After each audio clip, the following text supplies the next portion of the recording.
Hello, ladies and gentlemen. My name is Beluga Whale, and today we're back with another League of Legends in-depth guide, the series where we take a detailed look at every aspect of a champion in order to become gods at them. This video is very long, and if you don't want to watch it all at once, there are timestamps in the description below. Enjoy! In this episode, we're talking about Elise, the Spider Queen. So as far as an overall champion rating for Elise, I'd probably give her an 8 or a 9, at least right now, because the thing about Elise is that she has her ups and downs as far as champion strength, and then when she's good, she's very good, and she's one of the best junglers in the game. But then Riot tends to nerf her very harshly, and then she becomes one of the worst picks in the game. So as far as right now, Elise is a 8 or a 9, but then if you're watching this at some later point and she's not very good, I'd probably give her a 5. Because she's, like I said, it's extremes, Elise. She's never decent. She's always either really good or she's really bad. As far as her pros go, she has the best sustain in the game. She's actually the only jungler in the game that doesn't have to take armor on her rune page and doesn't have to take that one mastery that reduces damage from monsters. She has a very reliable kill combo. If you can pull it off correctly, then it almost guarantees a kill no matter what stage you are in the game. And she's pretty easy to learn. She only has one skill shot on her whole kit, and as long as you can hit that, you'll be a good Elise. As far as cons go, she's very mana heavy. In her human form, her mana costs are very high, and she doesn't have very good mana regen. And the reason for this is one, because if she didn't have those mana costs, she'd be very broken. And two, her spider form doesn't actually have any mana costs, it's only her human form. So as long as you can balance out her kit correctly, then you're not going to have that many mana problems. Her combo is all that she's got. If you can't do the Elise combo, if you're not able to hit her stun, or if your combo's on cooldown, then you're almost a useless champion. That's Her skills are okay on their own, but they only really shine when they're all used together in her combo. And finally, she's hard to master. While she is easy to pick up, it's pretty hard to become a very good Elise player and know exactly, when to use each spell outside of the combo, how to Q smite properly on her, all those things. She has a lot of little things underneath the surface that are hard to master. So here we are on the wiki to take a closer look at Elise's abilities, and then in turn what Elise does in the game. So right off the bat, her primary role and secondary role, as listed on the wiki, and of course these are the same in the client, are mage and fighter. And I kind of agree with this. The thing is, Elise is definitely an AP champion, so that alone you could call her a mage. But 9 times out of 10 you're going to be playing Elise as a fighter, as a mage fighter. So really, I would say her primary role is a fighter, and her secondary role actually is a tank. Elise does really good as just a tank, just building tank items because of the way her kit works. So this is pretty much right, but if it was up to me, her primary role would be fighter and her secondary role would be tank. Now her secondary bar, or her resource bar, is mana, and that's standard. Almost every champion in the game uses mana, and you guys all know what mana does. Now moving on to her abilities. One thing to note before I talk about all of her abilities, her ult is available at level 1. And you do rank it up at level 6, 11, and 16, like everyone else's ult. But you just need to know right off the bat that it is available at level 1. So that means when all these abilities have 2 different parts, you can use them as soon as you get them. Now, talking about her passive is called Spider Queen. When Elise's human abilities hit an enemy, she readies a Spiderling, which is unleashed in spider form. So while you're a human, if you hit enemies with your ability, and the enemy can include minions, monsters, or champions, you will ready a Spiderling, and then when you transform into a spider, which is what Elise's ult is, the Spiderlings will follow you around, and they do damage on auto attacks. They have their own damage that's separate from Elise, and they can also tank shots. And they're half of the reason that Elise has such good sustain, because while you're jungling, you can just keep generating these spiderlings, and then they'll go in for you and tank hits from the monsters, so Elise herself isn't taking them, and then that means you're going to have more health, obviously. Now, moving on to her Q, it's called Neurotoxin slash Venomous Bite. Neurotoxin is the ability if you're in human form, and Venomous Bite if you're in spider form. As far as Neurotoxin goes, the range is 625, which is pretty good. It's not absurdly high, but it is actually longer than the spider form, which is 475. The cost goes up as you max it, and the cooldown is 6 at all ranks. It has an active, Elise fires a poison at the target enemy unit. dealing magic damage, which is capped against monsters. And now we'll read Venomous Bite. Elise dashes to the target enemy unit and bites them, dealing magic damage, which is again capped against monsters. So just reading them right off the bat, they sound very similar, but there are two major differences. The first one is that her Q is actually a dash, and that's really good in spider form because spider form is melee. So if you can dash to the target and then be able to auto attack them from there, that's really powerful. Another thing is that even though they're both capped against monsters, they're capped for different reasons. So Elise's human form Q is this weird kind of ability that not many of them exist in League, and it's a reverse execute, is what I'm gonna call it. And that means the more health your target has, the more damage this does. So you want to use this at the beginning of your combo or at the beginning of a camp because it's going to do the most damage there, and then it's not going to do that much damage as you whittle down your enemy. It does 40 up to 180. None of that's crazy. I mean, that's pretty good damage. 180 at rank 5 is not bad. But it also scales 4% as its base, and then every 100 AP you get, you'll add another 3% to that. So if you had 100 AP, then you would have 7%, 200 AP, 10%, so on and so forth. And that's of the target's current health, not the target's missing health or max health, it's current. So that means the more health that they have, the more damage you're going to do. Now, moving on to Venomous Bite, you might have guessed this, it's actually a real execute, it's not a reverse execute. Its base damage is higher than Spider Form's Q, and that's probably because this is a dash which puts Elise in danger. This is a pretty safe ability to use. It has 8% base, and then it also gains 3 per 100 AP, so 11% at 100 AP, 14% at 200 AP, so on and so forth. This is These together are Elise's bread and butter. Of course, if you didn't already know this, you're going to want to start every combo with the first part of your Q because it's a reverse execute, and then you're going to want to finish all your combos with the second part of your Q because it is a real execute. Its damage on the second part of the Q is actually pretty significant. I do max Q first on Elise because one, it makes your clear a lot faster, and then two, it makes you a lot larger threat when you gank lanes if you do a lot more damage. But yeah, other than that, it's pretty standard. Gonna get this at level 1. Some people would argue you would want W at level 1, and I'll talk about that when I get to it, but I think the reverse execute and the execute is just too strong to not get at level 1. Now, moving on to her W. Her W is called Volatile Spiderling in human form, and then Skittering Frenzy in spider form. Volatile Spider has a range of 950, which is very high range, but when we read it, you'll understand why it has such high range. The cost goes up as you max it, and once again, this is those increasing mana costs that make Elise kind of weak. And the cooldown is 12 seconds at all ranks. It has an active. Elise summons a Venom Gorge Spider for 3 seconds, which moves in the target direction. The spider explodes upon contact with an enemy unit or at the end of its lifespan, which means at the end of this 3 seconds, dealing magic damage to nearby enemies. So it's this nearby enemies, which I already mentioned earlier, this is an AoE spell. That means it can affect more than one target. If the spider does not hit an enemy before reaching the target location, it retargets and chases down a nearby enemy, prioritizing champions. The spider's movement speed increases as it gets closer to its target. So, even though it has a range of 950, this is probably one of the weirdest skill shots in the game, if you could even call it that, because really, what you do with this is you summon this spiderling, and you choose where you want it to go. So when you press W, if you're using SmartCast, I use SmartCast, but if you're not, you're going to choose where you want it to go, and then the volatile spiderling will do its best to get to where you choose. But if it runs into any enemy along the way, whether that's a minion, monster, or champion, it's going to immediately explode.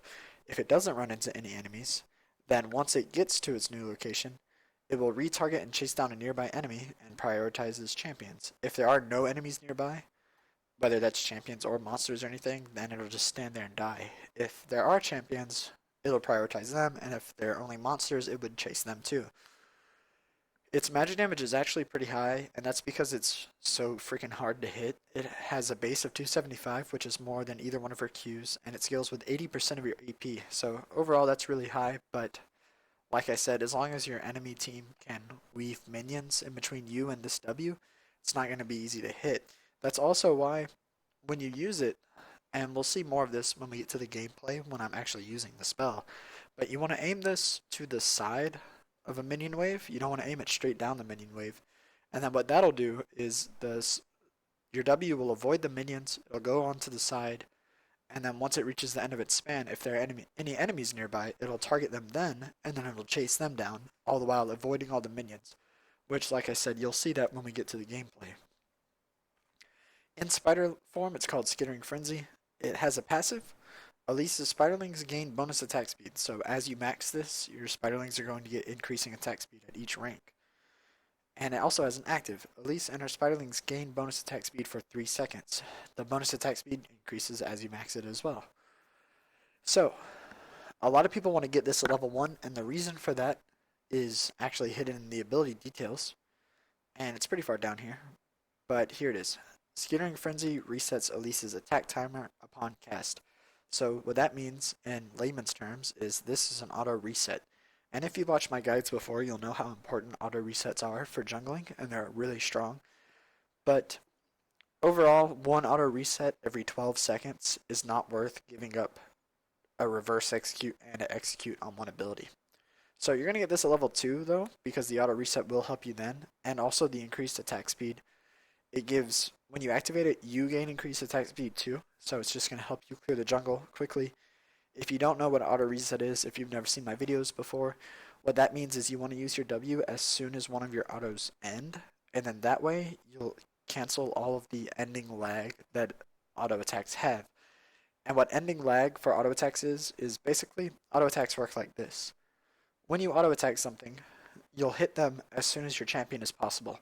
But then the recharge time between when your auto attack ends and the next one begins is where most of the slowness of auto attack speed comes from. So if you activate a new ability, or if you activate an auto reset as soon as you finish your auto, you're going to skip all of that downtime and immediately auto attack again. And basically what that's going to do is let you get 2 autos in the time it takes for 1. There's also some more information here that the only other thing I want to touch about here. If you want to read this, I recommend going to the wiki because this is a very weird spell, but I'm covering all the major points here. It has no cast time and it doesn't interrupt Elise's previous orders. What that means is that while you're playing Elise, if you're running down a lane in spider form and you activate your W, then you'll still be running down the lane. You'll just have increased attack speed at that point. So you don't have to worry about using this ability when you're chasing an enemy because it's not going to make you stop and activate the ability or anything like that. The only special thing about this is that it's an auto reset. Now, moving on to her E. Her E is called Cocoon or Rappel. Cocoon is the most important ability on Elise's kit, period. Her reverse execute and her execute are very strong, but overall, Cocoon is why people play Elise, and this is what makes Elise good or bad. So the range is 1075/55. The 1075 is the cast range. That's pretty far. That's actually farther than your volatile spiderling will travel, unless if it retargets, then this goes a lot further than 950. But if it doesn't, this is actually a little bit farther than that. You fire a web in the target direction, granting sight of the first enemy hit for 1 second, and you stun them. The missile width is 55. I don't know a lot of champions' missile widths. I'm not very researched on that subject, but it's not hard to hit Cocoon. It has a big enough missile width to where as long as you're near the champion with it, you'll probably hit them. The speed is 1600. That just means that if you point in the right direction, you will hit them. It's kind of hard to dodge. It has 50 mana, which doesn't increase as you max it, which is actually very weird for Elise's kit. Most of her stuff does. And the cooldown goes down as you max it. It's because of all these things that I do actually max Elise's E second. So I haven't said this directly yet, but Elise's orders, the way that you max Elise's spells are Q first, E second, then W last, and your ult whenever you can, of course. I already read the active. The stun duration also increases as you max it, so this is another reason. I've said in my videos before that as far as maxing skills, you want to max your bread and butter first, which Elise's Q is her bread and butter, and then you want to get more utility in your second max. And while the bonus attack speed is some good utility, on a mage that's worried about bursting enemy targets, an increased stun duration is a lot better utility. So you're going to want to max your E second. Now, the second part of her E is called Rapple. It has a range of 750, and the cooldown is pretty high, but it goes down to a decent amount once you have it at max range. It's an active. Elise and her spiderlings lift up into the air, becoming untargetable for up to 2 seconds and revealing the area for the duration. Upon landing, Elise's on-hit bonus damage and healing are increased for 5 seconds. If cast directly on an enemy, Elise automatically descends upon them after 1 second. While in the air, Elise can also use Rapple to select a target and descend upon. So, this ability is really the hardest part of Elise's kit. If you play on Smartcast, which I do, then, well, actually, even if you don't play on Smartcast, this ability is really annoying because of this line right here. This can come in handy or it can really hinder you. So if you're in the middle of a team fight, there are going to be a lot of times where you want to Rapple and then stay in the air for as long as you can because you are untargetable, so the enemies won't be able to hit you with spells, and you want to avoid some damage. But if you accidentally click on an enemy with your E, rather than not clicking on anything with your E, then Elise will go up and immediately come back down onto that enemy. And sometimes that can just be really bad for you and put you in bad situations. And this is, like I said, where most of the difficulty comes in Elise's kit. Upon landing, you do get increased on hit and healing, which is pretty good, but overall, this isn't going to make your this increased effect isn't enough to merit using it in the jungle. So while you're jungling, you're never going to use Rapple just to help you clear. The times you want to use Rapple is when you're ganking. You can use it to jump to your target. When you want to jump over a wall, you can actually do that because it does reveal the area. And when you need to dodge a spell. Other than that, you're not going to be using it in the jungle at all. So that's about it for her E. Um, Really, you just have to get used to Rapple's weird spellcast. And the range is 750. And 750 is actually a little bit smaller than Cocoon, and it's only a little bit longer than your melee Q. But it's 750 in a circle around Elise, so that's important to note. When you use Rapple on no enemy, because you can just use it and go up to the air and then select another enemy, then you'll have this circle around you of 750 radius that you can select targets to jump to. So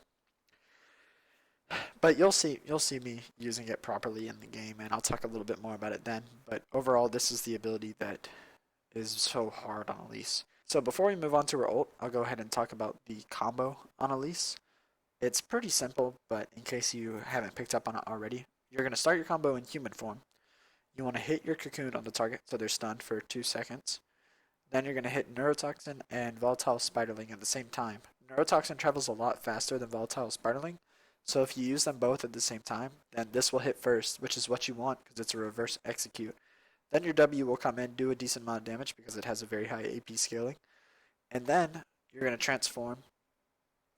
If you have to, you can use your Q for the dash to get onto the target, but since your Q is an execute, you really want to save it as long as you can and then use it to execute your target. So you can use your Q if you have to dash to them. If you don't have to, then you're obviously going to auto and then hit Skittering Frenzy because it's an auto reset. Hit them as much as you can and then finish it off with your Q. And if you do it properly, even if you're rushed and you have to Q immediately, it's going to do at least 3/4 of their life. If you can do it all properly, then you're probably just going to be able to kill them in the one combo, honestly. The targets you're going to be hitting, obviously you wouldn't kill a tank with it or stuff like that. But yeah, that's her combo. Now we'll move on to her ultimate. Her ultimate is just spider form or human form. If you're in human form, obviously you'd go to spider form, and if you're in spider form, you would go to human form. The range is 125. I guess that means when you're in spider form, your auto attack range is 125. I guess that's what that means. That doesn't really make sense. And then the cooldown's 4 seconds at all ranks. Elise can be accompanied by additional spiderlings, which become more powerful. That's the passive. These are the spiderlings that you generate with your original passive. And the maximum number of spiderlings goes up as you rank it. That's why you want to rank it up, because the more spiderlings you have, obviously the more tanky you're going to be, and they do a significant amount of damage, so you want more of them. Elise transforms into a menacing spider, gaining 25 movement speed, melee basic attacks, and a new set abilities. Additionally, her basic attacks deal bonus magic damage and heal her on hit. So, it's this bonus magic damage on hit that's going to let you slow with Rylai's. Since you're doing magic damage on hit, that applies Rylai's, and you're just going to slow on all of your auto attacks when you're in spider form. The bonus magic damage is it goes up as you rank it. That's another reason why you want to max it. And the heal goes up. And at the first rank of this, once you get to level 6, you're going to have near perfect sustain. You're going to be able to jungle as long as you need to and not have to worry about anything. And then the more healing's just going to help you duel better late game because champions do a lot more damage than the jungle monsters.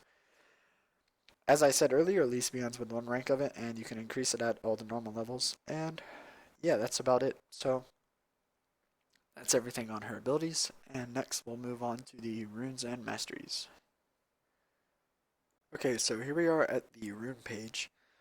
And before I talk about this, one thing I wanted to say is that I haven't been using this rune page on Elise the whole time I've been playing her. You can actually use this rune page if you want, and you guys might recognize this if you've seen all my videos. This is what I run on every single one of my tanks, and this works perfectly fine on Elise. So if you like playing Zac or Maokai, I have guides for both of them, and you already have this rune page, but you don't have enough rune pages to freely make this one, then this one's fine. You don't have to change it at all. This works perfectly well with Elise. However, as far as the most efficient rune page, you'd probably want this one. So let's get started.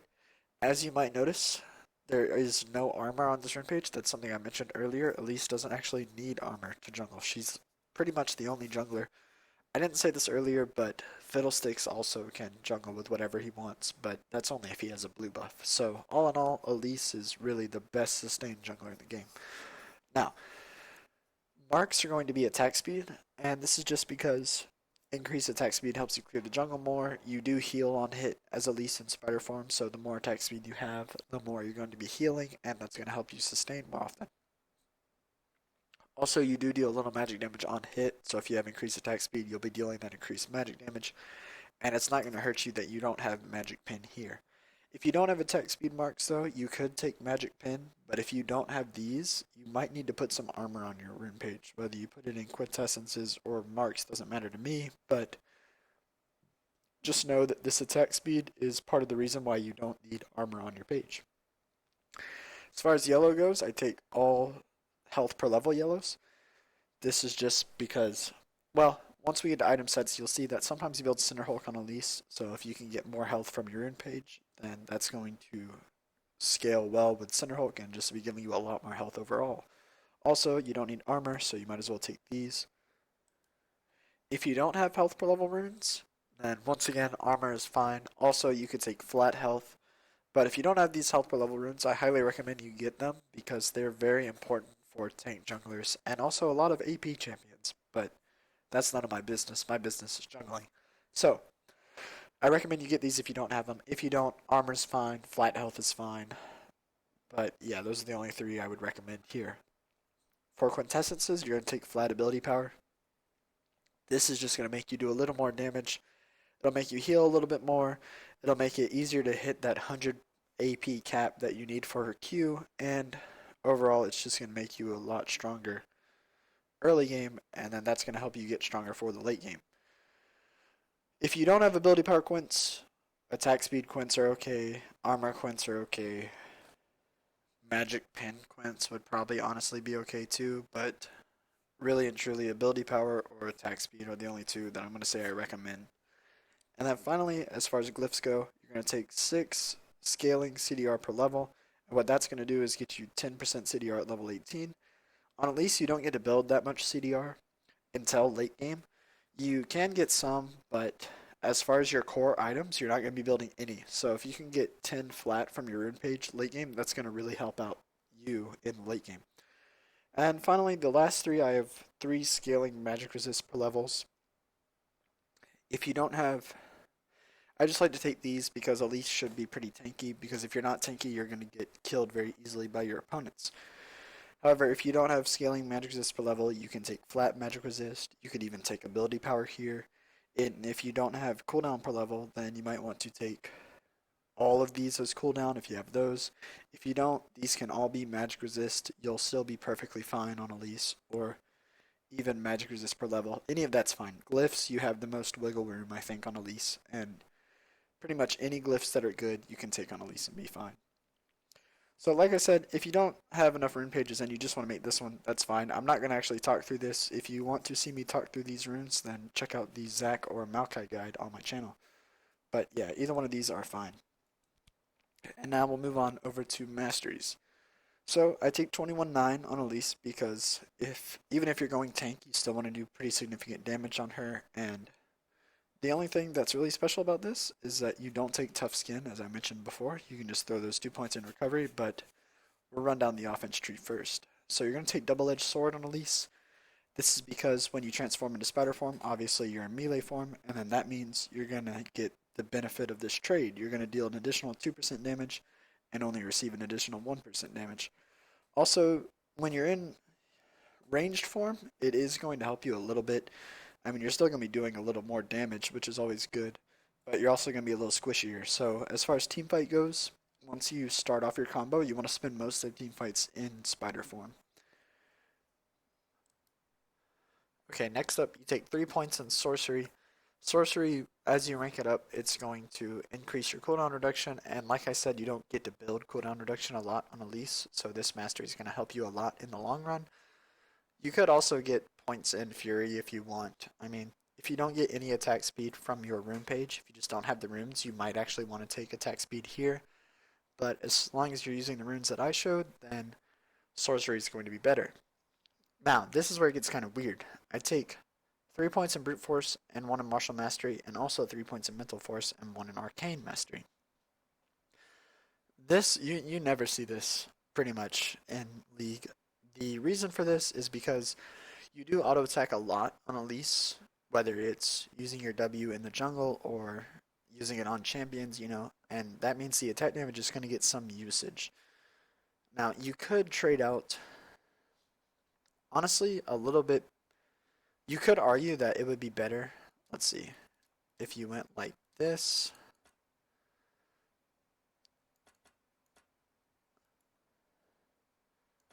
Maybe like this, something like this. That might be a little bit better, but I've had a lot of success with how I've had them, so I'm going to leave it like this.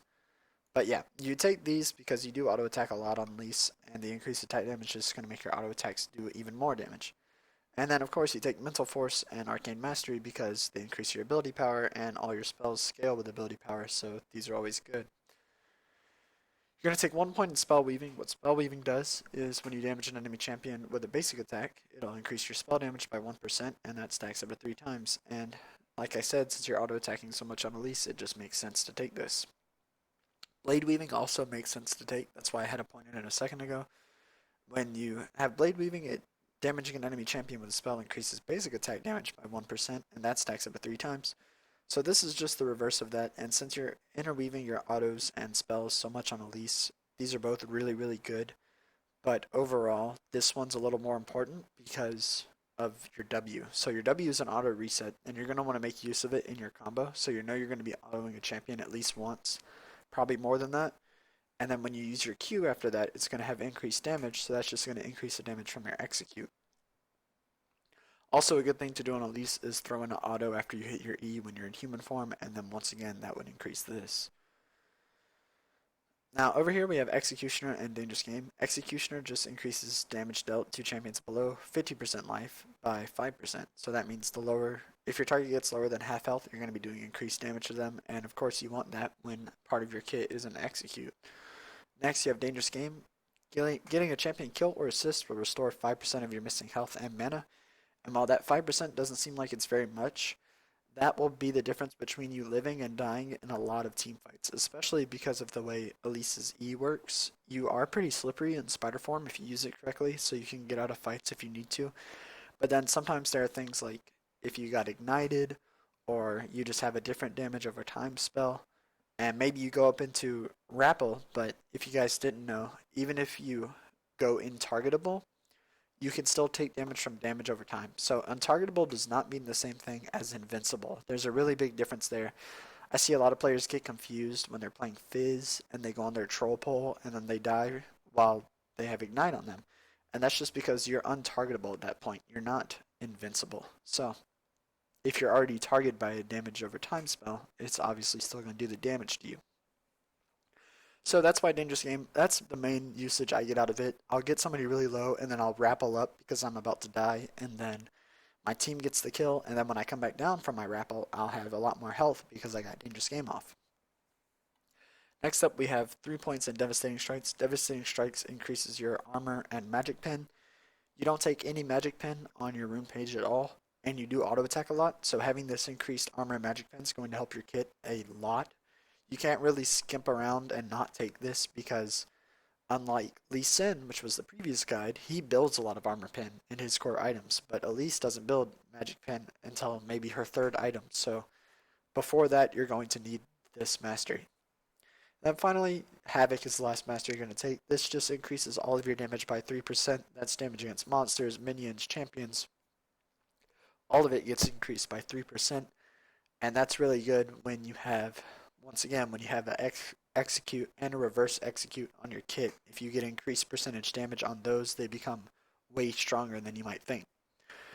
Now, moving on to the defense tree. Normally, I would say tough skin, but in this case, you're just going to put 2 points in recovery. That's just going to increase your health regen per 5 seconds. And early game, that means while you're waiting around for a gank, you're going to have increased health regen, so that means you're going to have a lot more health when you finally get the gank off. Next, we have Block and Unyielding. These are pretty much the same mastery, but they're a little different. Block reduces incoming damage from champion basic attacks by 2. That's only champion basic attacks, so most of the time that's going to be reducing 2 damage off of the enemy 80 carries auto attacks, but every champion auto attacks quite a lot, so this 2, even though 2 seems really small, over the course of a whole team fight, it can add up to like 100 or 200, and that's a really big difference on whether you're living or dying. Next up, we have Unyielding. If you're a melee champion, it reduces all incoming damage by 2, and if you're ranged, it reduces all incoming damage by 1. Like I said, you're going to want to spend most of the time in team fights in spider form, so then you're going to be in melee mode, and that means you're going to reduce all incoming champion damage by 2. This is a little different than block because it's all incoming damage. That means any single target, multi-target, auto attack, everything that a champion could throw at you will be reduced by 2. Yeah, so over the whole course of a fight, it'll add up just like block, and together they'll both add up to like 300 health maybe that you save.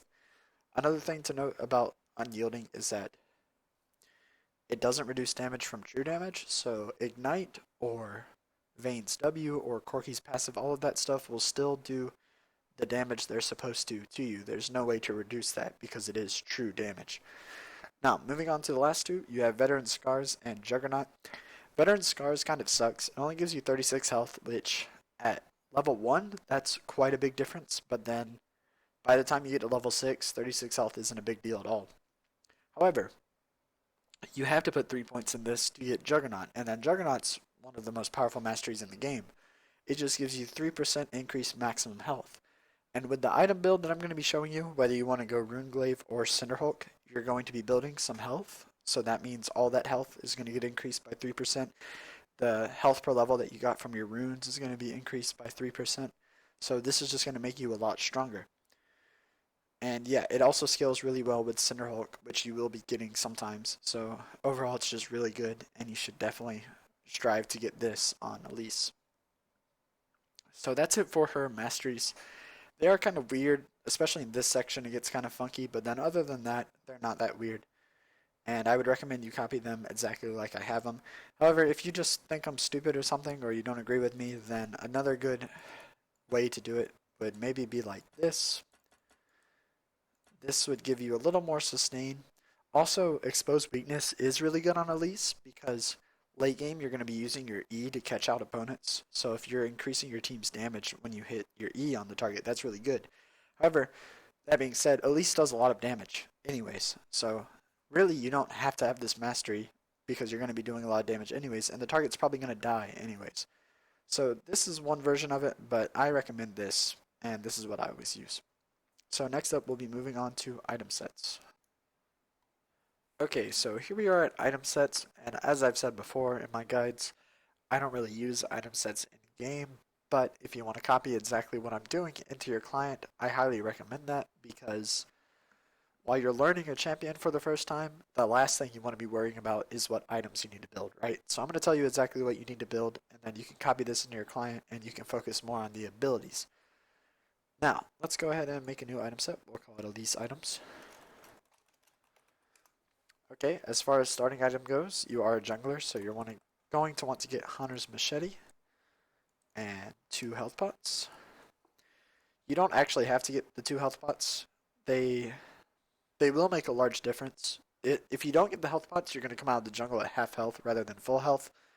But if you just know that you're going to be invaded for some reason, like you've played with your enemy jungler before and he's just a jerk that invades you all the time, you could get Hunter's Machete and a ward. But I don't recommend that. I recommend the health pots. And then finally, you're going to take a yellow trinket. And you want the yellow trinket because, like I've said before, you want to make sure they're not invading you.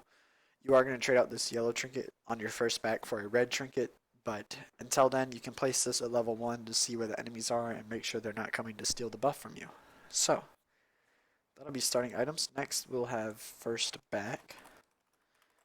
And no matter how you're building Elise, I will talk about Cinderhulk versus Runeglaive, but before we get to that, you're always going to get Blue Smite on Elise, every single game.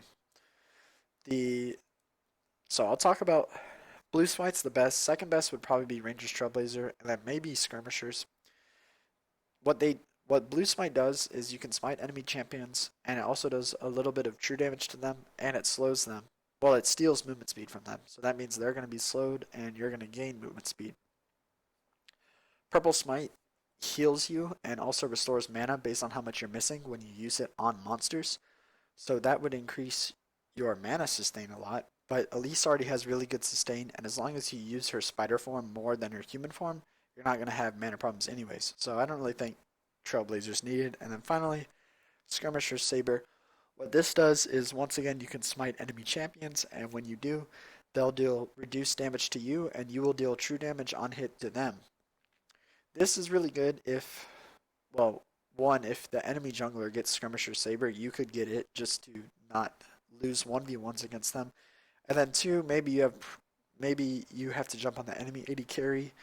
This would be kind of good, but just like in the Masteries, Elise does plenty of damage, so you don't need this to do that. This would do a little bit more damage than Blue Smite, but the utility from Blue Smite is just better. So you're gonna get Stalker's Blade.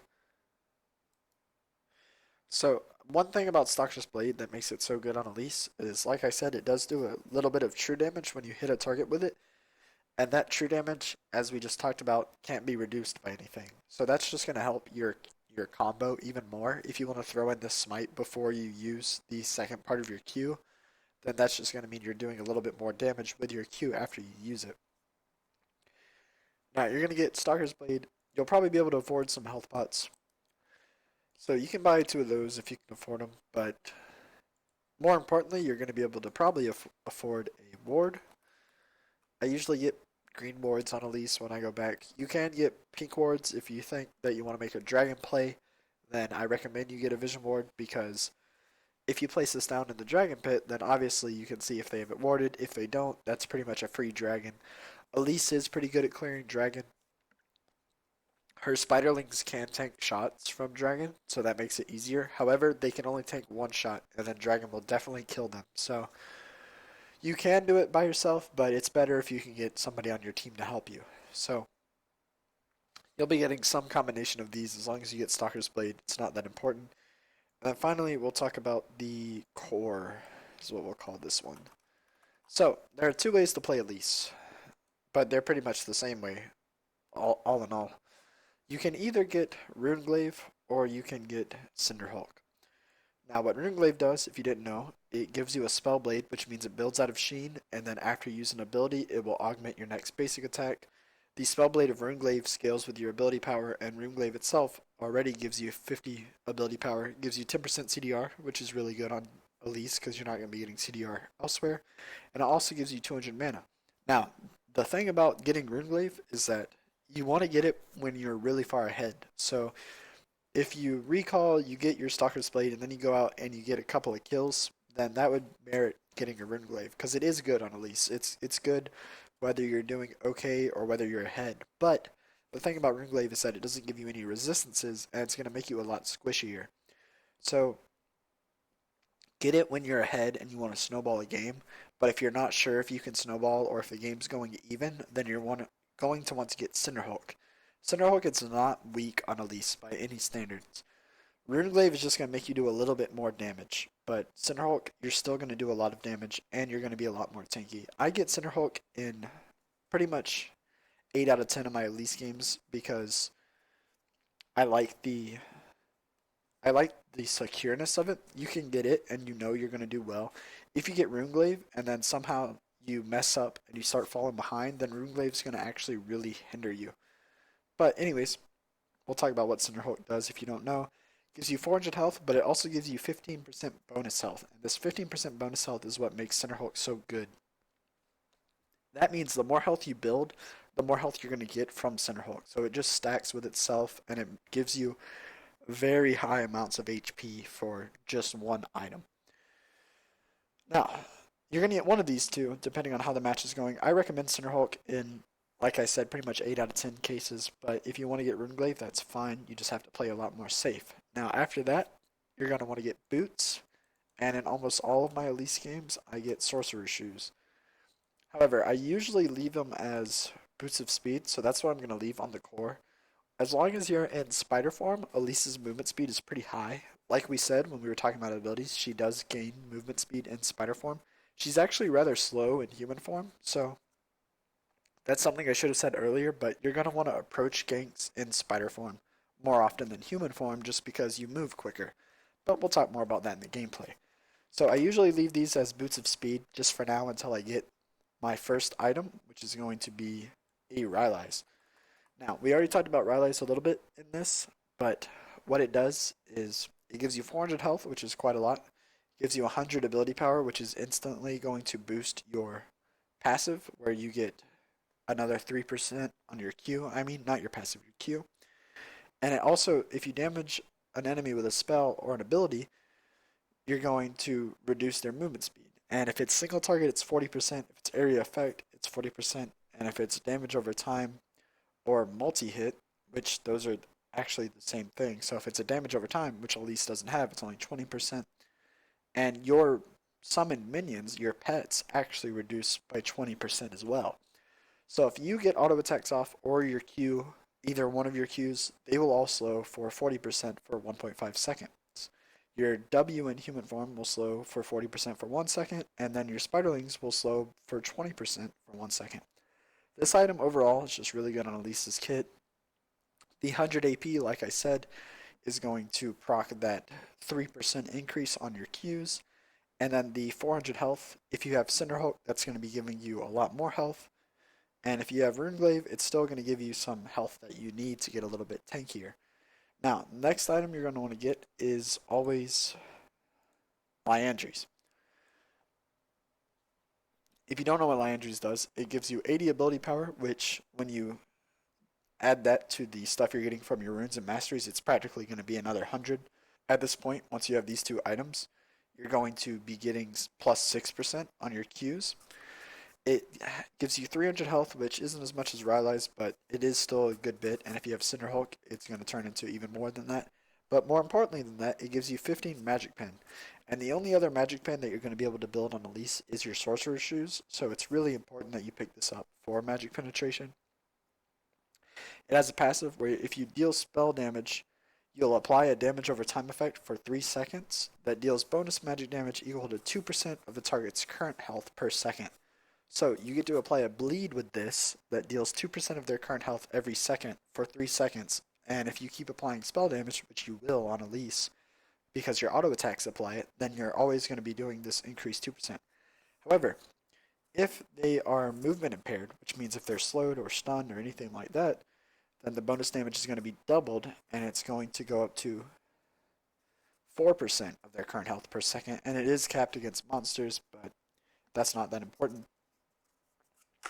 This is going to be doing a lot of damage to champions, and it does increase with your E, and this also does apply on Rylai's. So if you didn't know, while you're slowing them while Rylai's, you're also going to be getting this double. you're going to get this bonus damage doubled. So pretty much the whole time you're hitting a champion as Elise, you're going to have increased damage from Liandry's, so it makes it a really cost-efficient buy on Elise, and that's why I have to throw it in the core. So this is it for the core. These are going to be the three items you want to get every game. Whether it's Runeglaive or Cinderhulk's up to you. I recommend Cinderhulk, and then after that, Rylai's or Liandry's. Then finally, you're going to finish out your Sorcerer Shoes. If you're going Cinderhulk, you can go Merc Treads if the enemy just has a lot of CC, but overall, I like Sorc Shoes a lot more to guarantee some more of my damage going off in my combo. Now, finally, we'll call this item block final builds, I guess. I'll just throw in all the items that are good on Elise. I'm going to do that off screen, and then I'll come back and talk about all of them. Okay, so I gathered all the items, and when I said all the items, I literally meant every single item in the game that might be good on Elise. Now, I did list them, as I usually do, in order I think you should get them. And while I did say that, as you can probably tell, all of these in the front are tank items, and then I don't talk about other damage items until the end, and that's because since Elise is a melee champion half of the time, and that's where most of your damage comes from while you're in spider mode, you need to be pretty tanky, right? You do enough damage anyways to where you don't need to build more damage. However, if you're just snowballing out of control, like you have 10 kills before 20 minutes or something, that doesn't even matter. If you're doing really, really well and you want to build more AP, these are the items I'd probably recommend. But, I don't recommend getting them unless if you're really far ahead. So, that being said, we'll talk about them. First up is Dead Man's Plate, and I get this on almost all of my Elise games. I've talked about Dead Man's Plate before. It gives you 600 health, 50 armor, and it has two different passives. So the first passive is called Dreadnought. While you're moving, you build stacks of momentum, which will increase your movement speed by up to 60 at 100 stacks. So as you gain more momentum stacks, your movement speed will get increased more and more. Momentum quickly decays while under the effects of a stun, taunt, fear, polymorph, or immobilize effect, so pretty much any hard CC, and then it slowly decays while you're slowed. Now, the second part is called Crushing Blow. Basic attacks discharge all of your momentum, dealing 1 physical damage per 2 stacks. If 100 stacks are discharged, damage is instead doubled and the target is slowed by 70% over 1 second if you're melee. Now, that second part's kind of worded poorly, but basically it's like this. If you auto attack before you have 100 stacks of momentum, you'll expend all of them, but you'll deal half of them in damage. If you have 100 stacks, you'll still expend all of them, but you'll deal all of them in damage. So that's an extra 100 damage on your next auto attack, and it's really not that hard to build up momentum. 9 times out of 10, you're going to have 100 momentum before you get another auto attack in. Also, if you're melee, it'll slow by 75%. So, that being said, if you have Dead Man's Plate, you don't want to auto them until you're in spider form. Also, a trick that I don't know if this is going to be patched out, but I did notice this in my Elise game I played. You can throw out an auto as human form Elise and then transform, and if you transform before the auto lands, you'll actually you'll actually get that 75% slow on them. I'm not quite sure. I think that's in the gameplay we're going to see later. Not 100% sure, but if it is, I'll talk about it then. Next up, I have Banshees. Banshees is the magic resist item I like to get on Elise, and of course, Deadman's is the armor item. Banshees, if you don't know, it gives you 450 health, which is pretty good. It gives you 60 magic resist, which is the most an item can give you, and it gives you 100% base health regen, which is okay, but no one really cares about that. You don't buy Banshees for its base health regen. It has a unique passive. It grants a spell shield that blocks the next enemy ability. This shield refreshes after no damage is taken from enemy champions for 40 seconds. So what that means is you pretty much get to block one enemy ability for free, whether it's a stun on you, or maybe it's a Lux ult or an Annie ult, something like that. You just get to block it for free. I like to get this item a lot on Elise because, one, as I've said a few times, you do have to turn into melee form to do a lot of your damage. So at that point, you're going to be pretty weak to enemies. So if they want to hit you with an ability, you get to block a free one with Banshees. Also, another thing is you could get Spirit Visage. I always pair Banshee's Veil and Spirit Visage together because they're pretty much sister items. But as far as Elise goes, I think Banshee's Veil is the better item to get. And yeah, that's pretty much it. Moving on, I have Iceborne Gauntlets as the next armor item I might get on Elise. You wouldn't obviously get Iceborne Gauntlets if you had Runeglaive. So if you're building Runeglaive, completely ignore Iceborne Gauntlets because they're both Spellblade items, which means they build out of Sheen, and after you use an ability, they augment your next auto attack. However, if you have Cinderhulk, this item's actually really good on Elise. Gives you 60 armor, which is okay. Gives you 30 ability power, which you'll be needing since you don't have Runeglaive for ability power. Gives you 10% CDR, which once again you'll be needing. And then it gives you 500 mana, which is actually pretty good for Elise. 500 mana is going to remove a lot of those mana problems that we talked about earlier, and it's going to mean you're able to stay out longer, throw out more ease, get more catches.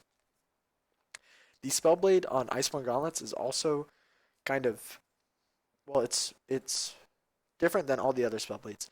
Iceborne Gauntlet Spellblade will make an AoE slow around your target when you auto attack them, and it's a bigger slow if you're in melee form, so try to be in melee form when you use it. And then that slow is just going to help you hit them more often. It's going to help your team catch up. If there's another target right next to your target, you'll also slow them, and then that's good because otherwise this slow is overdone by Rylai's, but since it is an AoE slow around the target, it can hit other champions and just be really useful. Next up, we have Spirit Visage. Spirit Visage gives you 400 health, which is okay. Gives you 60 magic resist, which is the most an item can give you. 150% base health regen, no one cares. And then 10% CDR. That 10% CDR is going to help you a lot because up until this point, you probably haven't built any CDR if you've gone the Cinderhulk route. However, the main thing about Spirit Visage that makes it really good on Elise is it increases all healing received by 20%. That also means healing that Elise does herself. So that passive that heals you on hit, that the amount it heals you is going to increase because you have a Spirit Visage. So based on that, a lot of people might want to get Spirit Visage more than Banshees, but Elise heals enough. Okay, her heal is good enough to not get Spirit Visage and it make that much of a difference. So get Banshees in most cases. However, if your versus a lot more AP than AD, then you can get Spirit Visage and be fine. Next up, we have Randuin's Omen. Randuin's Omen gives you 400 health, which is alright, 60 armor, also alright, but it also gives you this cool passive where it reduces damage from critical strikes by 10%.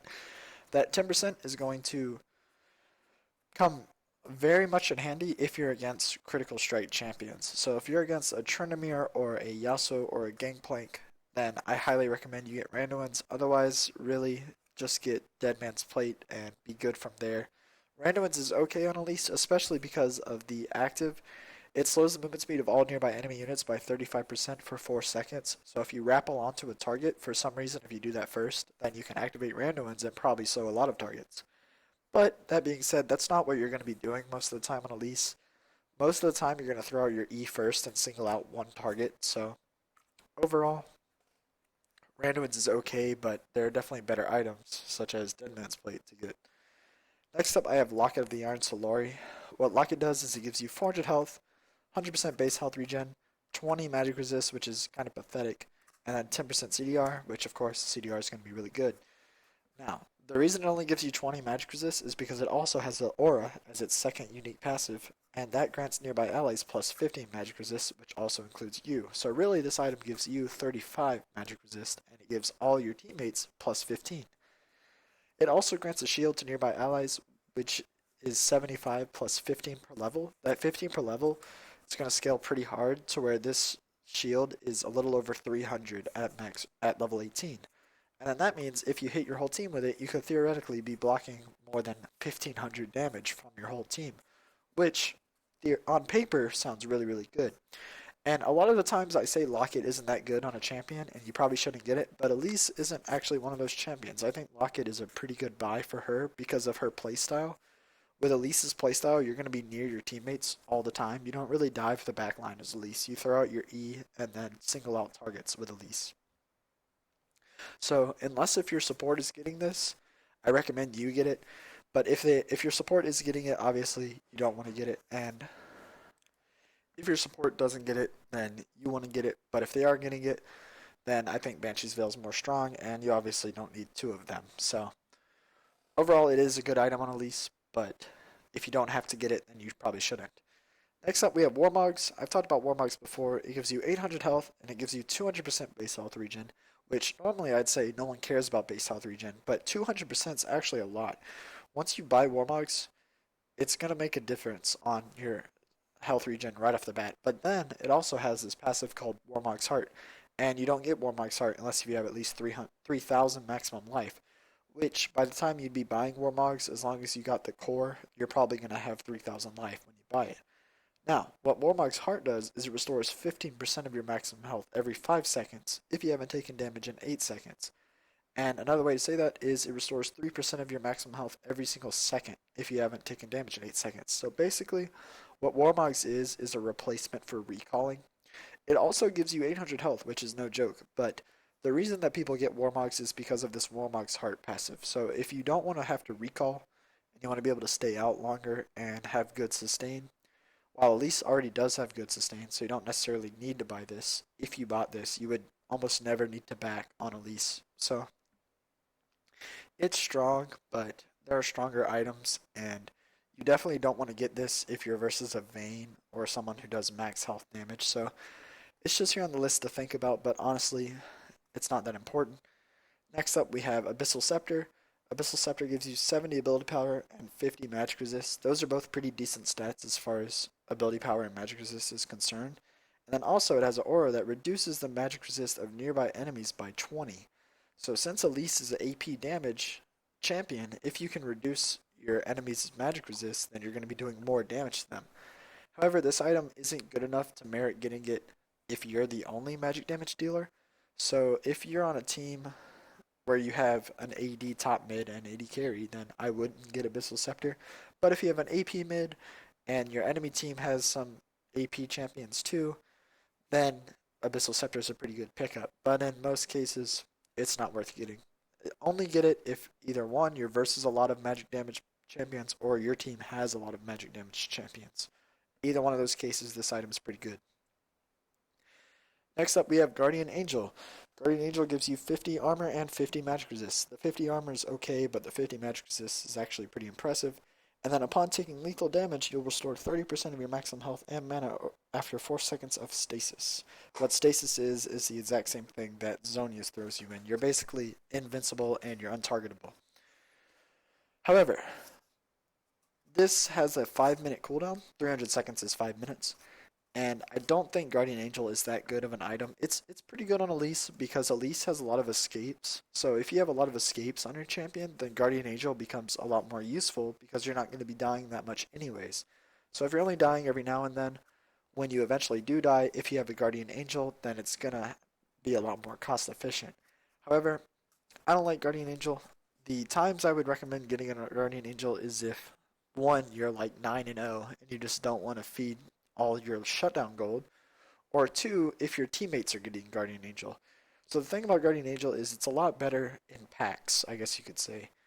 On its own, it's okay. It's not the best, but it's not the worst. But then once you start getting multiple Guardian Angels, it pretty much turns into your team having 2 team fights, and the enemy team will only have 1 if they don't also have Guardian Angels.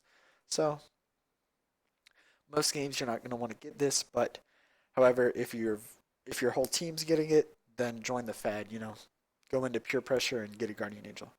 Next up, we have we have Zonia's Hourglass. Zonia's is, if you don't know what it does, it gives you 100 ability power, which is a lot. It gives you 50 armor, which is decent, and then it also gives you an active where you can put yourself in stasis for 2.5 seconds, and that means you can't move, but you can't also be hit by any enemy spell, and you can't take any damage. That also includes the damage from a damage over time spell like Ignite, so it's a little different than Repel or Rappel. That will only make you untargetable, but this makes you invincible and untargetable, so it's a little different. The 100 ability power is going to add another 3% to your Qs, so that's really good, but I don't get Zonia's unless if I'm really fed on Elise. It's one of those items that you can definitely do without, so unless if you're carrying your team, you don't really need to get a Zonia's. Next up, I have Frozen Heart. Frozen Heart gives you 90 armor, which is the second most an item can give you in the game. It gives you 20% CDR, which is a lot, and it gives you 400 mana, which, like I said, is pretty much the same as Gauntlets. It's going to help out your E cost while you're in human form. It does also reduce the attack speed of nearby enemies. That's pretty good, but once again, as Elise, you're going to be hanging out with your team more than diving the enemy team, so you don't really have to get these aura items that hurt the enemy team, but it does help. Now, the times I would get Frozen Heart is if I was going Runeglaive, but then realized I needed to get tanky, so maybe you get Frozen Heart instead of Gauntlets. But other than that, I mean, you can get it with Cinderhulk too, of course, if you're versus a lot of attack speed champions on the enemy team. Say they've got a Devourer jungler and they've got Vayne AD carry, that's enough to merit getting a Frozen Heart. But other than that, it's alright on Elise. I find a lot more usage from Dead Man's Plate than I would Frozen Heart, so I don't get Frozen Heart very much, but if it's one of those weird cases where they just rely on attack speed a lot, then I'd recommend getting it. Next up, we have ZZ Portal. ZZ Portal gives you 60 armor and 60 magic resist. 60 magic resist is the most an item can give you, so that's really good. And it also gives you 60 armor, which is not that bad. It gives you 150% base health regen, which is okay. And it has a passive and an active. The passive is that while you're near turrets or void gates, then you're going to gain 20% bonus movement speed. And that just means while you're running down a lane, you'll get increased movement speed. And also, if you're near the active, you'll gain increased movement speed. The active is that you spawn a void gate at a target location for 150 seconds. Every 4 seconds, the gate makes a void spawn that travels down the nearest lane and decays over time. Void spawn explodes when attacking turrets or inhibitors, and it ignores champions and untargetable targets. Every first and every fourth void spawn gains 50% of your maximum health as damage, so basically the times you're going to want to get ZZ Portal is if your team cannot push very well, but you need to push. So if you're winning the game, but you have maybe a low range AD carry, and then everyone else on your team is melee, then you might want to consider picking this up. This item was really good on junglers before Deadman's came out because of the movement speed thing. If you can get around the map quicker as a jungler, that's always good. But now that Deadman's Plate exists, you might as well get it instead of ZZ Rot. So overall, I'd rarely get this item on Elise. I rarely do get this item, but also it does give you pretty good resistances in both armor and magic resist. So if you're against an enemy team that has maybe an AD top, an AD carry, and then an AP jungle and an AP mid, you might consider getting this because you just need resistances in both cases. But other than that, don't get it. It's okay, but Dead Man's Plate pretty much outshines it in my opinion.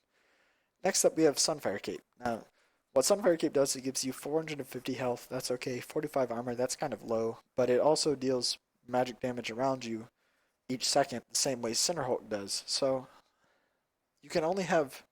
They're both immolate as their passive, and they're unique.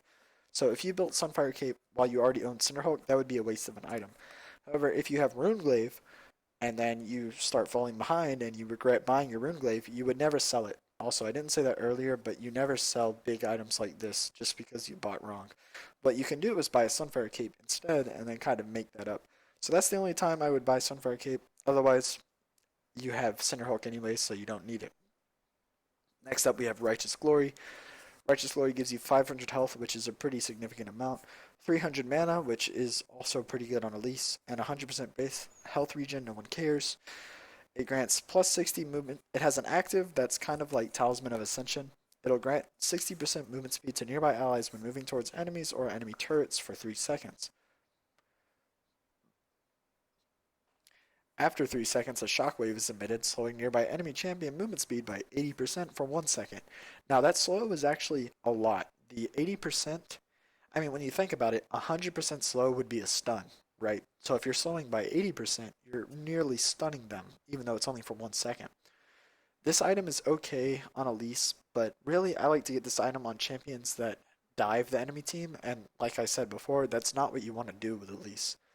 So if your team doesn't have a talisman as your support and you just really think your team needs that bonus movement speed to get in fights, then you could get this. But other than that, I wouldn't recommend it. I don't think I've ever actually gotten it on Elise, but it is an option. Next up, we have Thornmail. Thornmail gives you 100 armor, which is the most an item can give you in the game. Thornmail's number 1.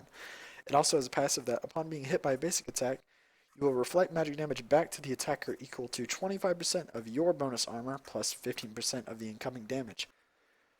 On paper, this sounds really good. It sounds really strong. However, in reality, this item isn't that great ever since they changed it. It used to be, I think, 25% of the incoming damage, and it didn't matter about your bonus armor. But now you have to build armor to make Thornmail good. So if you're versus an all AD team, I'd recommend you get Thormail. Then it would be really good. But in any other case, since your core already includes one, two, three, four items, if you're not versus an all AD team, you're going to need some magic resist. And then if you buy magic resist, then this is going to be your only armor item that you buy. This will be it. So the return damage isn't going to be very good if it's your only armor item. And then if that's the case, then you kind of wasted an item slot on it, and you might as well buy a better item like Dead Man's Plate or maybe Frozen Heart. So I've never gotten Thormail on her. However, if you were versus 5 AD, it would be really good. But other than that, it's not very good, so I don't recommend getting it. Next up, we have Sightstone. You can get Sightstone on Elise, and you would actually get it right after you bought your Cinderhulk. The times that you would get Sightstone is if one, you're in a very, very high elo game. If you're a higher elo than me and you're in Challenger or you're on a ranked team that's Challenger or something, then yeah, you're going to want Sightstone after your Cinderhulk just to get more vision. Also, if you have a support that just refuses to buy Sightstone, or maybe you just think that their wards just aren't enough and your teammates are getting caught a lot, then you could get Sightstone. It is perfectly fine on Elise, especially if you have Cinderhulk. It's a pretty good item to get, but overall, I'd rather have the stats I get from my other items than get it. So I don't get it very often, but if you do want to get it, you can. It is an option. I just don't really recommend it for normal games. Now, moving on, we have Luden's Echo, and what Luden's Echo does is it gives you 100 ability power, which is going to proc that 3% on your Q, and then it gives you 10% movement speed, which is actually a really big deal on junglers. Like I said, the more movement speed you have, the better you're going to be off. Also, Elise's human form doesn't have very much movement speed, so if you're able to get this and increase your movement speed, it's going to help you a lot. Luden's Echo has a passive. Pretty much Luden's Echo is the static shiv of ability power items, if you know what static shiv is. You gain charges upon moving or casting spells. At 100 charges, the next spell will expend all charges to deal 100 plus 10% of your AP bonus magic damage to up to 4 targets on hit. So you'll stack up these charges. Once you're at 100 charges, your next damaging ability will deal 100 magic damage plus 10% of your AP in like a little fountain on up to 4 targets on hit. So it'll apply to the person that you hit and then 3 other targets. Like I said, really you'd want to get this for the movement speed, but the 100 charges thing is pretty good. It can actually apply on your W and make your W pretty devastating, which your W is okay at the on its own, but then if you have this and you're at 100 stacks and your W hits more than one person already, and then it also does Luden's Echo damage, it can actually do a pretty significant amount and be really good poke. That being said, I almost never build full damage on Elise, and I don't really recommend it because it kind of makes your spider form useless, but if you do want to build this, you can. It's pretty much the best full AP item to get on Elise, I think. Next up, we have Deathcap. Deathcap gives you 120 ability power, and it also increases your ability power by 35%. If you play any role other than jungle, I mean, if you play mid lane, you know what Deathcap is. It's the item that every AP champion has to get. If you're going full damage, I definitely recommend you get this because it's going to increase your ability power by 35%, and it's going to make your Q do insane amounts of damage at that point. But you're also going to be really squishy. That's why I don't recommend it. But that being said, you guys probably know what Deathcap is, and it's a really important item for ability power champions. Next up, we have Morellonomicon. Now, Morellonomicon I would not get on Elise unless if I had an AD mid laner and the enemy team had a healing champion. Because what Morellonomicon has, other than its stats aren't important. No one buys Morellonomicon just because of its stats. Other than its stats really aren't that important, and no one buys Morellonomicon on its stats. Its stats are pretty good. But the reason that you might want to get Morellonomicon is because of the passive. You deal magic damage to enemy champions. Now, if you deal magic damage to enemy champions below 40% health, you'll inflict Grievous Wounds. And what Grievous Wounds does is it reduces incoming healing and regeneration effects by 50%. So if you're versus like a Swain or a Mundo or someone like that, then you probably need to build a Morellonomicon if your mid laner can't already. Really, this is an item that's a lot better on a mid laner, but if your team needs one and your mid laner can't build it, then you probably should because it's fine on Elise. It's not the best, but it is fine. So that's the times I would get that. I don't get it in normal play, and I don't think I've ever built it on Elise, but if you had to build it, it would be good. And then finally, for our last item, we have Will of the Ancients. Will of the Ancients gives you 80 ability power, which is pretty good, and it gives you 10% CDR, which is also really good. And also, your spells and abilities heal you for 15% of the damage dealt, calculated before your target's resistances. So, what this means is that your Q is going to start healing you for a lot if you have Will of the Ancients, and if you're going damage build, then you're probably going to want to get healed more, so you have a little more survivability, right? The 80 ability power is not too bad.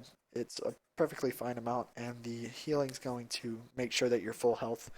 You're going to be full health while you're jungling all the time, and then while you're in fights with enemy champions, you're going to be healing quite a lot from your 2 different Qs. So it's good on damage Elise, but I don't play damage Elise, so I don't get it.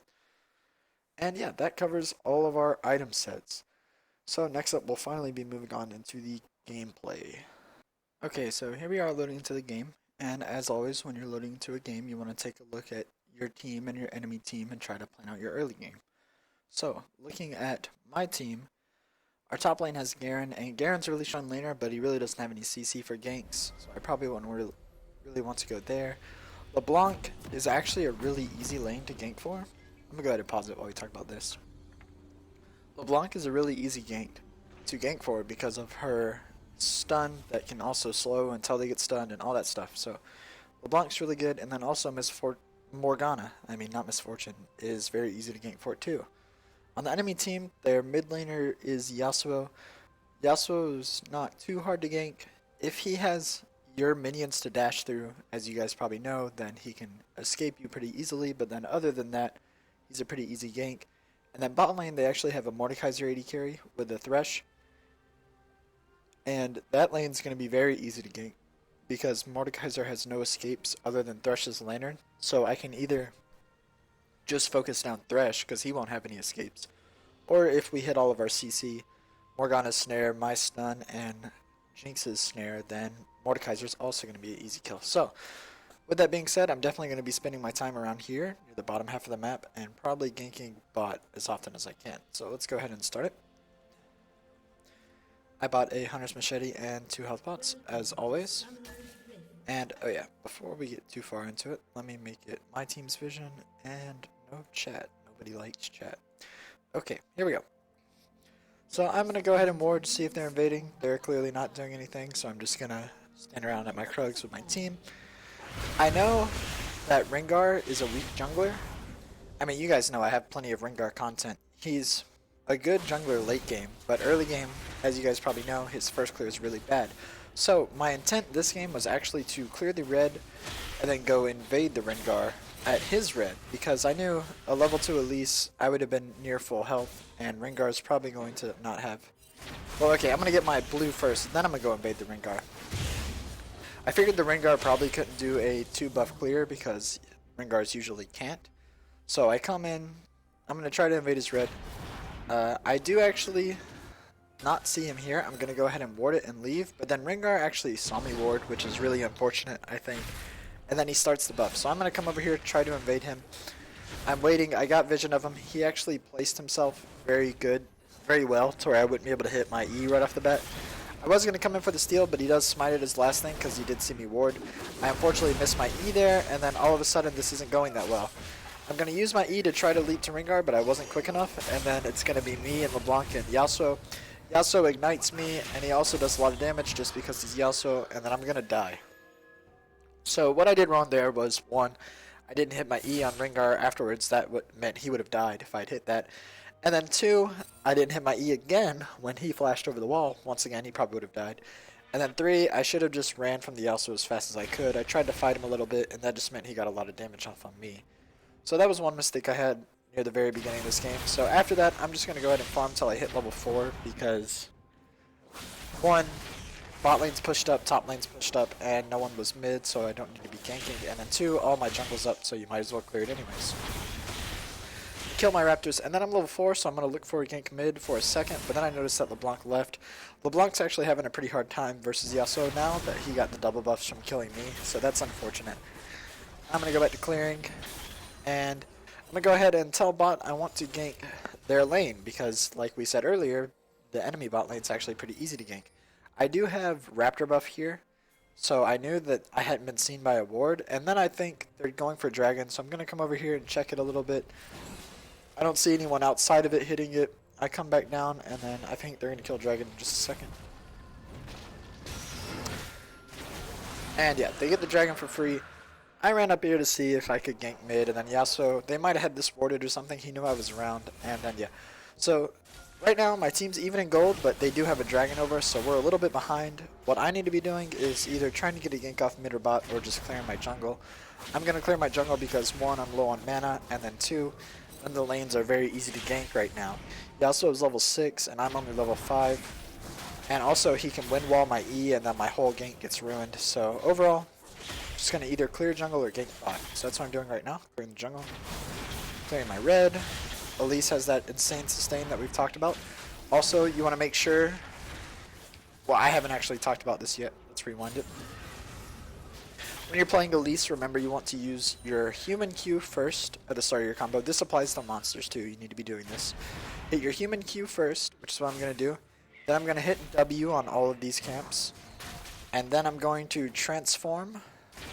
I'm going to auto it once. And then once that auto ends, I'm going to use my W. Because remember, your W is an auto reset. And if you do it properly, you're pretty much going to get in 2 autos in the time it takes for 1.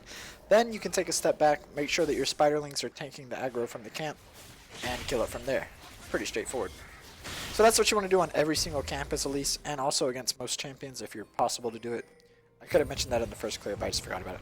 So now, Rengar's ganking bottom, and they're actually diving the turret. It's pretty much a party in the bot lane down here. I try to stun Mordekaiser, but I'm not going to hit it, so I'm going to go ahead and try to kill this Jinx Ghost. The reason I focus this Jinx Ghost so much is because 1, it was an 80 carry Ghost, so it's going to do a lot of damage, and 2, it's just 25 free gold, and once I missed my stun, I was pretty sure I wasn't going to be able to catch anyone anyways. So that's what I do, and then not much happens. I'm going to go ahead and start clearing my top jungle. I could have cleared my Krugs first there, but that meant I would have had to walk all the way down and then all the way back up before I got up here to my blue, so I'm not going to waste that amount of time. Then, apparently Morgana gets caught mid, and I was going to help her, but she died before I could get over there, so I'm not going to worry about it too much. I'm going to give the blue to my LeBlanc because she can probably make better usage of it than me because I've been jungling so much this game. It's just really a low action game for me so far, other than my invade level 1. So now, I'm very decent health. This is plenty of health to go for a gank. And LeBlanc's getting pressured by Yasuo a lot, so I'm going to come mid and try to relieve some of that pressure. But Yasuo unfortunately has it warded. And I do dodge his tornado there. I saw that he had his tornado from mid, and he walked up here, so obviously he's going to try to tornado me, and he probably would have ulted if he had the chance. So I'm going to go ahead and dodge that with my Rapple and finish off the ward. Okay, and then now I'm coming back mid. I did just clear this ward, as you guys saw. So I know that he probably doesn't have it warded. He's actually playing really aggro if he doesn't have it warded. And then Garen's going to come in for a gank too. So we're just going to jump on him. I do hit a... Let's talk about this. So, on some ganks with Elise, you want to throw out your E first. But against someone like Yasuo, who 1, can wind wall my E, and 2, is just really slippery overall, you're going to go ahead and lead with your repel. I'm going to land on him. Then I'm going to slow him with my Chilling Smite. Then I'm going to be able to transform. Garen silences him, so I know that he can't block this E. And then after that, it's going to be a pretty easy kill. So that's one thing to note. If you're against a champion that either can A, just dodge your E very easily, or B, they have a really easy way of... They just move really fast or have dashes or something like that, then you can just use your Spider Form E to get on top of them. And then use your regular E afterwards. That's completely fine. So now I'm going to go ahead and clear the enemy's Krugs because I know no one's around. I think Rengar was bot, yeah, so I just wanted some gold and going to jungle for a little bit. I see Rengar's starting the dragon with his team, so I'm going to come down and try to contest it. Unfortunately, they do pull it out. If they hadn't pulled this out, I could jump on it with my Spider Form E from here, but since it was pulled out a little bit, I'm going to have to walk around. My LeBlanc comes in, she manages to dodge the Thresh Q. That was a pretty good play by her. I'm going to come in and just kind of hit people. I'm taking some damage, so my LeBlanc doesn't have to, pretty much. And then Mordekaiser's just going to get greedy for the LeBlanc kill, and we're going to finish her off. Now, I placed this pink. That was a mistake. I meant to click a health bot. I just had him next to me in inventory, and I accidentally hit this pink. That's no big deal. Me and Jinx are going to come down and do the dragon. Rengar's trying to contest it, but luckily LeBlanc's still here and she cuts him off, and then Jinx still has enough health to fight, so LeBlanc and Jinx are going to get some kills here. Meanwhile, I'm just going to go ahead and finish off the dragon. Elise does have enough sustain to where you can do the dragon pretty easily at this point, but I was low, so it gets kind of close. However, I don't think I would have died. If you're at risk of dying to dragon, what you need to do is make your spiderlings get on one side of it, and then you get on the other side of it. And it's not that hard to do, you just need to know where your spiderlings are and how dragon aggroes pretty much. You just kind of have to walk around in circles around dragon until your spiderlings get in the right place. Then they can tank a shot or two for you and it'll help you sustain more.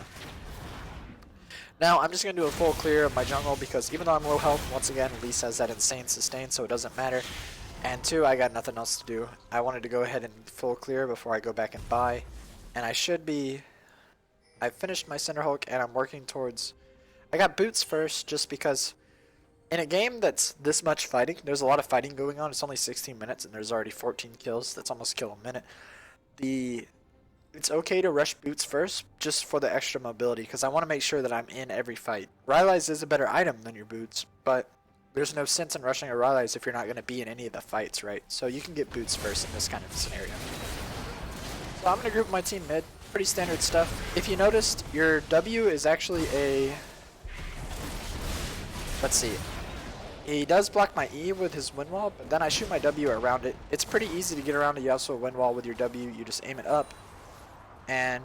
No, I guess it went through it, so it might not count for a projectile for it. Anyways, as I said earlier, you want to make sure that you shoot your W up a wave, because it'll go up here, it'll aggro on a champion, and then go back down. If you try to shoot it immediately down the wave, then it'll just hit the minions on the way. So now we're just kind of grouped. I'm over here, and Morgana hits a really good snare, so they're just going to get a kill on Thresh. I didn't have to do anything there. And then Morgana's going to go ahead in with a flash ultimate. She hits a snare on Gangplank, which is really good, but we're worried about this Rengar because he's in... Garen's about to kill him, and he's in the range of everyone. So we're going to go ahead and burst him down. They're going to burst Gangplank down because he was snared, and honestly, I have barely done anything this fight. I didn't even get an assist on most of those kills, which is fine. If all I'm trying to do here is hit my E's, I haven't hit one yet, but them avoiding my E's has made it to where Morgana can hit hers. So it's not like I didn't do anything at all. I just didn't have that much of an impact, which is fine. I'm going to go back to jungling because everyone on my team backs and there's not much else for me to do, and all of my jungle is alive. I'm going to go ahead and give blue to my LeBlanc because, like I said, she's fighting a lot more than me, so she's going to make better usage of it.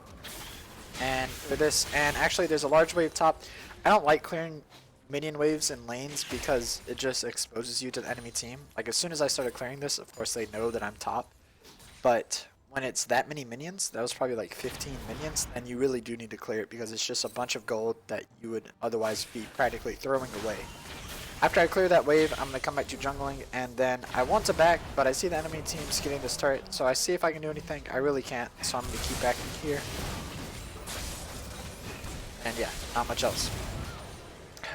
My LeBlanc gets a little bit hasty and aggro for some reason, and then she gets caught out for it. And yeah, it's just the enemy team sieging on us like we did earlier. Oh, okay, let's talk about this. So they're sieging. I'm going to come in. We have sight of Mordekaiser back here. As you can see, he should have seen that we had a pink. So I know he's pretty much in this bush right now. So I'm going to walk up.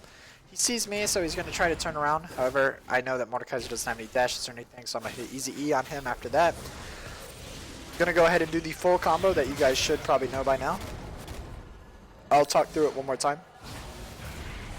So this is the full Elise combo. I did all of it. You hit your stun first. Once your stun is hit, you want to use your human form Q because it does more damage the more health they have. So you hit that first. Then I'm going to smite immediately afterwards. I'm going to throw in my W for some more damage. And then I'm going to transform and use my Q on him. So I could have used my W there, but knowing how low health he was, I didn't have to use my W, and then I used my Q, and that's the full combo. You want to make sure you get off all of your human form spells that you can before you transform to spider form, and then your Q to execute. So now my team's grouping mid. I'm trying to clear some vision, you know, hang out. Dragon's up, and we really do want to get it, just so... Even though it's only the second dragon for either team, it's just better if we have it so we don't have to worry about the enemy team having it. But I'd rather talk about this team fight than me doing the dragon. I'm just going to focus the dragon here because, one, I didn't want it hitting my whole team once we started this team fight, and two, I really do want to secure it because I am a jungler, so I'm kind of biased towards that stuff. So, Morgana gets jumped on, she throws on her ult, and then Zhonya's immediately. Jinx is going to actually get a crit on her rocket form, so everyone's going to take a lot of damage. Also, she had static shiv, so they take all of that damage. She's going to ult, however, unfortunately, Thresh is going to block that, and then Morgana's going to die. However, my whole team's doing pretty well here. Thresh is going to hook me, but I'm going to throw in my W first. So I'm going to get a little bit of damage on them. I flash out because I obviously don't want to get killed by Yasuo and Rengar. And then I'm going to go ahead and repel up into the air because I figured that Rengar or Yasuo... Well, Yasuo flashes in, I think. So I'm going to go ahead and use my repel there. Let's look at it one more time. Yeah, Yasuo chased me down, so I just repel, stay in the air so he can't hit me. That's going to make sure Jinx gets some free autos on him and he's a free kill. One more thing I want to talk about at this dragon. Watch as I finish it off.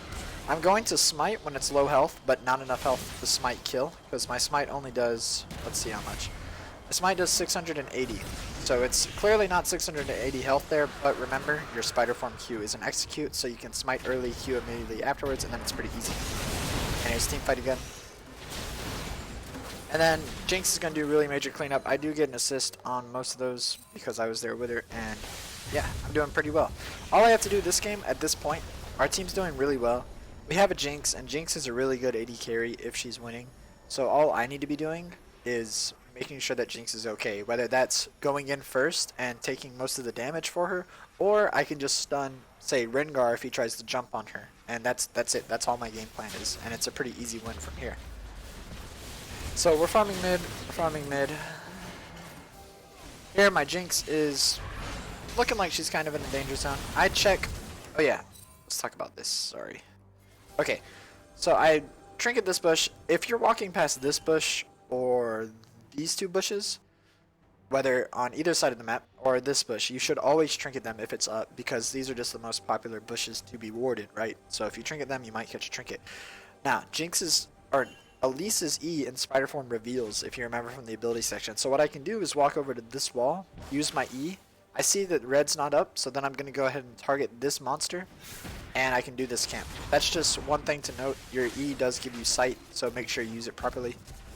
And then, yeah, I do start that camp, but like I said, my Jinx was in the danger zone, so she's actually going to get in a fight. Luckily, she dodged that tornado, and then she's going to be okay. I'm going to come back in because even though I'm low health, I would rather me die than Jinx die any day. But unfortunately, Jinx does get assassinated by the Rengar. I come in with an execute ready, however, he flashes over the wall, and then, you know, Mordekaiser's going to do his Mordekaiser thing. And at this point, since Jinx isn't alive, I don't really care if the rest of my team dies. It's just Jinx is such a high priority is all I'm trying to say. That I would have died for her if she was there, but the other people, they can't carry as hard as Jinx can, so I don't care. So I'm going to go back to my jungle now, because this is what you do when a team fight just ended and nothing else is really happening. It's time to go clear the jungle. I'm definitely going to give my red to Jinx here. Nope, I was going to give it to her, but she's ready to get to the team fight, and I'm not going to leave it there after I almost cleared it, so I'm going to go ahead and keep it myself. And then LeBlanc gets in a fight with Rengar, she manages to kill him, and then she gets in a fight with Thresh. Me and Jinx are going to come in and help her out. And I did use my Q on Thresh. That's one thing to note. When you're playing Elise, you can't be worried about kill stealing your carries. Like, as you guys can tell from this commentary so far, I know that Jinx is my carry, right? And LeBlanc's also one of my carries. But that doesn't mean I can't use my Q while I'm in spider form, right? I still need to use it, or else a kill might not... It's better for me to get a kill than for a kill to not happen because I was worried about getting it myself, if that makes sense. So that's just something to note. Don't ever be too nice as Elise. Use your executes as executes, whether you're worried about taking the kill or not. That's not to say you should go out of your way to kill still people, but if it's going to happen, just let it happen. That's what I'm trying to say. So here, I'm hanging out with my team. Me and Morgana pretty much do the same thing at this point in the game. We both shoot out our stuns or snares to try to get a catch. I actually get a cheeky dodge in here. The Thresh is going to throw his Q at me, wherever he is. Okay, here it is. I throw on my W because I have Rylai's at this point, so it can get a slow. Thresh is going to throw his Q at me, so I'm going to hurry up and transform and E out of it. That way I can't be targeted. And then I notice that these minions are pretty out of the way. It's better for me to land on them and be able to hide behind my minions than it would have been to land on any enemies or back here. So I'm going to go ahead and do that. That was just a little cheeky dodge. And yeah, I hit a stun on Yasuo because that's who I'm trying to stun the most, but my LeBlanc is actually top lane. But then Garen's here, and the enemy team just gets way too greedy. They're all the way back here, and then all that means for my team is that Jinx is going to be able to come in the side, Garen's coming in the side, Morgana hit a multi-man ult, and then all of that damage on top of each other, plus our really fed Jinx, just means we're going to win that team fight. I think I got a kill on the Gangplank maybe, doesn't really matter. And then we're going to clear these parts of their base, and we're working towards the... We get the turret, however, they do all spawn, and they're holding on to the very end, so they're going to chase us out of their base. LeBlanc's going to unfortunately die, and I'm just going to leave. I've already died once this game with a bad invade, so I don't feel like dying again. I'm going to clear whatever jungle I can. Probably includes these Krugs, too. I might have been typing there or something, I don't remember. I'm going to back and work towards, you know, the core is Cinderhulk, Rylai's, Liandry's. So that's what I'm working towards, especially when you're this far ahead. Definitely work towards the core. If you're behind, even though I said that was the core in the item set, if you're behind, you know, you can trade it out for a dead man's if you need to early, or versus their team, they have Yasuo, Gangplank, and Rengar building some crit with that brutalizer. Randoans would have been really good versus their team too. At this point though, my team's just going for the win. I'm going to make sure my Jinx is alive like I said, because she's the only one that's going to be able to kill the Nexus soon. My team's getting in fights. I'm helping them out because even though we could be ending, you know, we're having a little fun, and also I don't want to just focus the Nexus and then that somehow gets my whole team killed. So I'll help them out even though it's not necessarily the right thing to do.